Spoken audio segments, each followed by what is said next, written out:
جائے یا تو نے کبھی قرآن بھی پڑھا ہے؟ تو کہتا نہیں، ایک مہینہ ہو گیا بلکہ سال ہو گیا میں نے کبھی قرآن کھول کر نہیں پڑھا۔ ظاہر ہے جہاں قرآن نہ پڑھا جائے وہاں کبھی رحمتوں کا نزول نہیں ہوتا، یقیناً وہاں زحمتیں ہوتی ہیں، وہاں بیماری ہوتی ہے، لیکن جہاں پر قرآن پڑھا جاتا ہے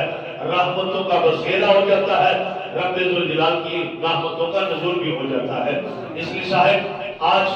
آنے والی مبارک رات، باقی تو ساری فضیلت قرآن پاک کے حوالے سے گفتگو بحمداللہ تعالی اللہ جل مجد الکریم کے فضل و توفیق کے ساتھ وہ تو رات خطاب میں انشاءاللہ موقع ملے گا، لیکن آج سے آپ سے میری یہی گزارش ہے کہ آج بھی قرآن مجید برہان رشید کی تلاوت کا معمول بنائے۔ لوگ سمجھتے ہیں شاید قرآن ختم کے لیے ہے،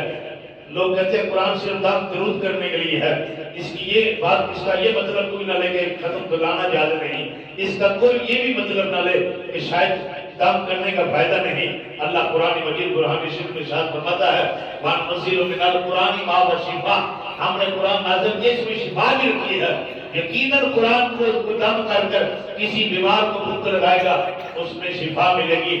لیکن قرآن جو ہے یہ دم کے لیے نہیں، قرآن ختم کے لیے نہیں آیا، قرآن تو بیماری کو ختم کرنے کے لیے آیا تھا، قرآن تو جو ہے وہ کفر کو ختم کرنے کے لیے آیا تھا، قرآن تو شیطانیت کو قلع کم کرنے کے لیے آیا تھا، لیکن آج ہم نے قرآن مجید برہان رشید کو پڑھنے کا معمول چھوڑ دیا ہے۔ بڑے بڑے ایسے لوگ ہیں مساجد میں قرآن پاک موجود ہوتے ہیں، لیکن رمضان کے مہینے میں بھی ایسے بھی قرآن مساجد میں موجود ہیں جن کو کبھی کسی نے شاید 10 سال یا 20 سال یا 15 سال کھول کر پڑھا بھی نہیں ہے۔ آپ بتائیں جو قرآن 15 سال گھر میں یا مسجد میں بند پڑھ رہا، کیا وہ ہمارے حق میں گواہی دے گا؟ کیا وہ ہمارے حق میں سفارش کرے گا؟ آج ایک گھر ہے، گھر میں 20 افراد ہیں جو تقریباً 7-8 قرآن پاک پڑے ہوئے ہیں، بہو کا علیحدہ کمرہ ہے اس میں علیحدہ قرآن ہے، دوسری بہو کا علیحدہ کمرہ ہے اس میں علیحدہ قرآن ہے۔ گھر سے رخصتی کے وقت ماں باپ نے قرآن تحفے میں تو دیا ہے،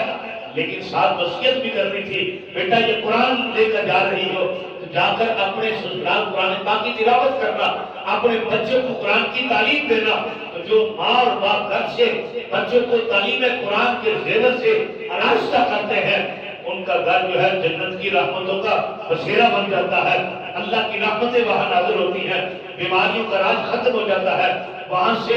خوشحالی آتی ہے، بدحالی جو ہے بستر گول کر کر چلی جاتی ہے۔ بڑے خوش نصیب ہے، میرے آقا کریم صلی اللہ علیہ وسلم نے فرمایا تھا خیرکم من تعلم القرآن وعلمہ، تم میں سے بہتر وہ ہے جو قرآن کی خود بھی تعلیم حاصل کرتا ہے اور آگے لوگوں کو تعلیم دیتا ہے۔ آج میرا اور تیرا بہتر ہونا یہ ہے، ہم سمجھتے ہیں اس کا کاروبار اچھا ہے یہ ہم سے بہتر ہے، اس کا مکان اچھا ہے یہ ہم سے بہتر ہے، اس کے نوکر چاکر ہے یہ ہم سے بہتر ہے، لوگ اس کو اچھی نگاہ سے معاشرے میں دیکھتے ہیں اس لیے یہ ہم سے بہتر ہے، اس کا سٹیٹس اچھا ہے یہ اس لیے اچھا ہے۔ لیکن آئیں قرآن مجید برہان رشید کے بارے میں اور تعلیم قرآن کے بارے میں، اور میرے آقا علیہ السلام نے کس محبت بڑے انداز میں فرمایا تم میں سے بہتر وہ نہیں جو کاروبار مکان کے لحاظ سے بڑا ہو، بلکہ تم میں سے بہتر وہ ہے جو قرآن کی تعلیم سے خود بھی تعلیم سے سجا ہوا ہو اور آگے لوگوں کو تعلیم قرآن سکھاتا ہو۔ تو میرے آقا کریم صلی اللہ علیہ وسلم نے اس کو بہترین قرار دیا ہے۔ اس لیے صاحب گھر میں قرآن مجید برہان رشید کی تعلیم کا ماحول پیدا کریں، اپنے بچوں کو قرآن پاک کی تعلیم سے جو ہے وہ ان کو یقیناً ان کا دل آج ہی سے قرآن پاک کی تعلیم سے سجانا شروع کریں۔ میرے آقا علیہ السلام نے فرمایا جس کے دل میں قرآن نہیں ہے وہ تو ویران محل کی طرح ہے۔ جس طرح مکان ایک ویران ہوتا ہے، ایک مکان وہ ہے جہاں آباد لوگ رہتے ہیں، بچے رہتے ہیں، گھر کی فیملی رہتی ہے، اگر ساتھ ہی گھر ایسا ہو جو وہاں جہاں رہنے والا کوئی نہ ہو، رات کو تالا لگا رہتا ہے، اندھیرا ہوتا ہے، صفائی کرنے والا کوئی نہیں ہوتا، تو جہاں اندھیرا ہوتا ہے وہاں جو ہے جنات کی آماجگاہ چیز بن جاتی ہے، وہاں بسیرا جنات کا ہوتا ہے۔ میرے آقا علیہ السلام نے فرمایا یقیناً وہ دل بھی ویران مکان کی طرح ہے جس میں قرآن مجید برہان رشید کی تعلیم کا اور تلاوت کا معمول نہیں ہے، لیکن وہ گھر یقیناً آباد ہوتا ہے جہاں فیملی رہتی ہے۔ میرے آقا علیہ السلام نے فرمایا جو قرآن پڑھتا رہتا ہے، اپنے دل میں قرآن کی محبت رکھتا ہے، وہ اسی ہی گھر کی طرح ہے جہاں گھر میں لوگ آباد رہتے ہیں. اس لیے رسول اللہ صلی اللہ علیہ وسلم نے ایک آخری حدیث مبارک کے حوالے سے میرے آقا علیہ الصلوۃ والسلام نے فرمایا قرآن میں